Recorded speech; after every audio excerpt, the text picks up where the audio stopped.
and welcome. This is officially the first podcast for What Happens in the Woods. My name is Jessica. I'll be your host, and along with me on this crazy ride is my husband.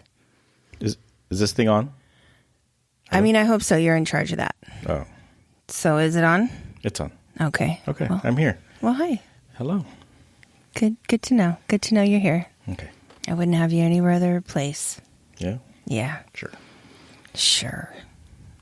We can't act like we like each other. Sometimes. Okay. Sometimes.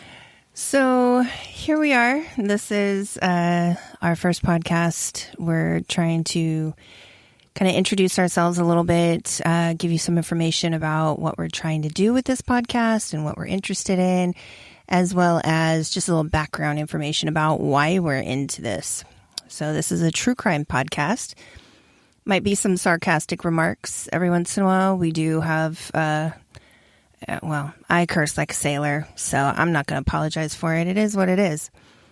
And we will be talking about things that might be a little sensitive, and we'll try to do our best to not offend anybody. If you're easily offended, this is probably not for you. So thanks for coming, but you can just go find another podcast. Would you agree? Would you agree with that? Yes. Okay. I agree. All right. I concur. Moving on. So, true crime kind of been one of our recent shared passions, but something that we've both kind of been interested in, just not shared up until recently. So, How recent? I don't know. What would you say? Like 5 years now? Yeah, probably. Probably shared interest in about 5 years, but I've always had a little bit of an interest in it. Yeah. So, I mean, when did you first start getting interested in true crime or detectives or? I mean, I've always been interested in detective stories like Sherlock Holmes. I remember being forced to read the Sherlock Holmes and the Hounds of Baskerville. Yeah, it's really sad. I've never read them. I know. I'm a horrible person. Missing out. Yeah. For somebody who likes to read as much as I do, yeah. No, I remember reading that at first, but then, growing up and my mom watching all the crime TV shows that's like in their real infancy, like Unsolved Mysteries. My mom used to watch all of them. I mean, just anything to do with true crime or, any kind of mystery she did. She would watch that. Did you guys watch Moonlighting? Yes. Don't why you laugh. Religiously. No, because it was religiously. Like I remember my dad and my mom, my dad laying on the couch watching Moonlighting, and like he was really into Bruce Willis. Like fuck yeah. He went to Bruno concerts. Like yeah. Yes. Your dad. I love it. No, I love it because I wouldn't think that about your dad at all. But yeah, sure. Yeah, right. He was a Bruce Willis fan, and I don't think he would come out and say it. Even if I asked him straight to his face, he would be like, I didn't really like Bruce Willis. Yeah, whatever, Dad. Right. Yeah. No, we watched that religiously too. That was, everybody was gaga over Bruce Willis. And I grew up in a family of mostly women.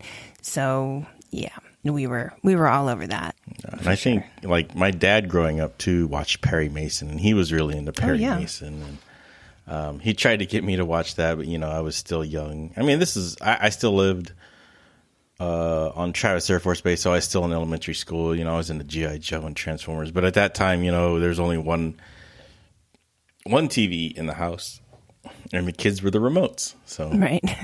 I would have to go and change the channel for my parents, like when Moonlighting was on, or Unsolved Mysteries, or even, whatever. We did have HBO too, and I remember those Strange Stories, or I think it's coming back out, but Strange Stories. My mom would watch a lot of those. Yeah, I don't know what those are. We couldn't have HBO when I was growing up. We because of my grandparents being ministers, we just the way that it worked out, like they not only would they probably not have approved of what was on there. I don't know. Your grandma was pretty. So I didn't know your grandfather, but your grandma was cool. Your grandma was very progressive. But they had their shared interests. You know, they would do their things. Like they were back then it was WWF. Mm-hmm. We got the magazine. Yeah. We got every pay-per-view. Wow. We were not playing in our house. There was, if wrestling was on, you would sit down and shut up and watch it. And that was just that. Was it wrestling or wrestling? Wrestling. Oh, okay. No, it was wrestling. So, I mean, they had their things that were just outside of their normal, but, you know, what you would expect a minister or a preacher or anybody to be into. But I think my grandfather was a little bit more serious. He didn't, there were a lot of things that it just kind of was, we're not going to do that because we want to portray that this is how we live our lifestyle and this is how we live our lifestyle. We don't recommend those shows and whatever. So yeah, there were a lot of things like that we just didn't have growing up. But then, you know, once my mom and I moved out of the house, that was a different story. Oh. It was, you know, there was Showtime, there was Red Shoe Diaries, whatever. Yeah, that was a different story. But, yeah, I mean, my grandparents had some strict rules for a little while, but then, yeah, my grandmother was big into, do you remember silk stockings? No. Oh, my God. So this, I think it started on another network, but USA picked it up, and it was basically sex upon sex upon sex crimes, and it was Rob Estes and oh no, I can't remember her name. Loved her. I thought she was gorgeous, but they were solving these crimes of passions. They were detectives, I believe. Okay. And they were solving crimes of passions. Grandma was all over it. Oh. So, yeah, Grandma had a little bit of a feisty side, but, you know, she was from Oakland. She was from the Bay. She was kind of had a hard knocks life. So, you know, it's real life. It's real life. What are you going to do? So early years and then progressing, did you advance your watching further or reading? So, I mean, when I was little, I've always, basically I was raised a single child, so books were my life. And as soon as I figured out that I could create my own worlds within my mind, you know, I have not a vivid imagination, but I don't have a hard time picturing things. Yeah. So, some of the first books that kind of struck me were Encyclopedia Brown. And probably nobody knows what this is. We're aging ourselves quite a bit. Yeah. If you can Google it, Google it. If you can find some at a yard sale or something, I highly recommend them because it's deductive reasoning. And, you know, for somebody who's in like 3rd, 4th grade, reading these books, they're short. They keep your attention. There's like 3 mini stories within a little chapter book. And this kid is my age going around solving these crimes, or not crimes, but, you know, little things like, oh, who stole the lunch money from the school cafeteria or something like that. You know, and the 3 stories in the book would be connected somehow. So it kind of, they played into each other. It held my attention, and it kind of was my first introduction into, if you look at the facts, if you look at reasonable deducting of, you know, this is plausible. Yeah. You could solve everyday problems. Yeah. And it just kind of opened up this whole new world for me. And I thought they were great books. And I tried to get our girls, we have 3 girls, I tried to get our oldest to read them. And she was like, yeah, that's fine. And she kind of tossed it aside. And I was just so sad. Because she wasn't into it like I did, you know. Like I read them too. I remember in 3rd grade, I found it at a book fair, I found it at the library, and then every time we had a book fair, I would go look for those books. And I always remember that story where the rival, I don't remember the gang, but oh, I know what you're talking about. Yeah, there was that rival kid. Yeah, they had a raffle, and one of the members of the rival. They won the raffle, and they couldn't figure out how they got the raffle ball out. How they picked that specific one. Yeah, I do remember that one. Yeah, they froze it. They put it in a thermos. Right. And then when he pulled the raffle ball out, he knew it was frozen. It was frozen. So he was feeling around for the cold one. I still remember that story from third grade, and that was probably 30 years ago. Oh, shh. We're not going to talk about that. No, okay. No aging. No aging. We're old enough. We're old enough to know. Yes, but I'm not a boomer, so I'm I know. proud to say Don't that. put us in that category. Okay, boomer. No. No. Yeah. But progressing through that, I mean, I remember reading those books. Those were awesome books. And Yeah. I don't, like Sherlock Holmes I read later, but I mean, I read it for elementary school also, but, you had to read it. Yeah. That was pretty much it for me. Like my mom and, TV was becoming a big thing, like TV series and unsolved mysteries. I remember his voice, man. It's still like if I hear it, it's still so iconic. That's Robert Stark, right? Yeah. Was that his name, Stark? I believe so. Robert Stark? I don't know. Yeah, no, that his voice is definitely iconic to anybody that regularly watched those shows. And it was so hard though for me to take some of that seriously. Some of the reenactments and things were really cheesy. Yes. Yeah.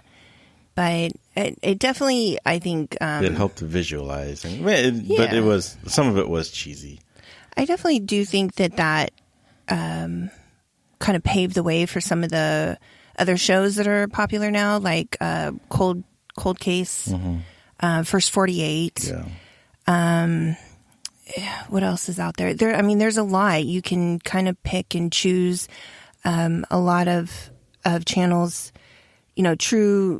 True Network used to be something else, and I don't remember what it was. It's changed. Court TV. Yeah. But they had so many, true stories of crime. And then I think, don't you feel like the media in the last, I would say, 20, 30 years has really, because it's so much more accessible, it's become like sensationalized. Look at the OJ trials. Look at, John Bonet. Yeah. Look at all of those that are, you can't really get away from it anymore. No.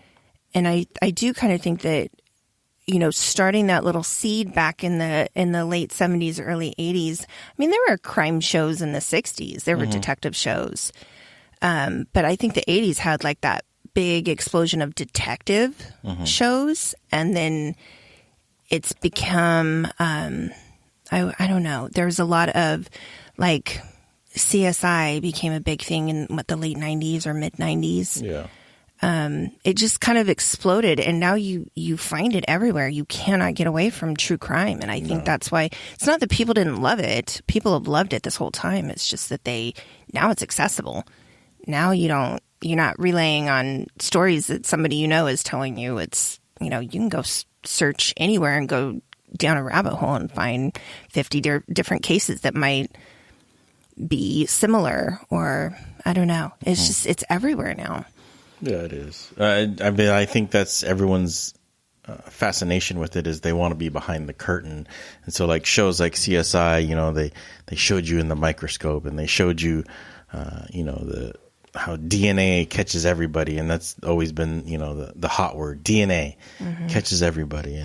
But I think just showing you how police work, not that CSI is a true account of it, but no, I'm by sure no it's means. very boring, but yeah, I don't think you're going to find, maybe in Vegas has got some weird shit that happens. And, we all know Vegas was founded by mobsters. So plenty of stories there, I'm sure.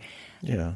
I don't think that is a real portrayal of what a CSI investigator would find in their job on a daily basis. But also, I think to bring it back to what we were talking about was, the 5 years ago where we really shared it was, I think I forced it upon you, was Phoebe Judge and Criminal, how we would listen to podcasts. And like I started into podcasts because I would commute from Vacaville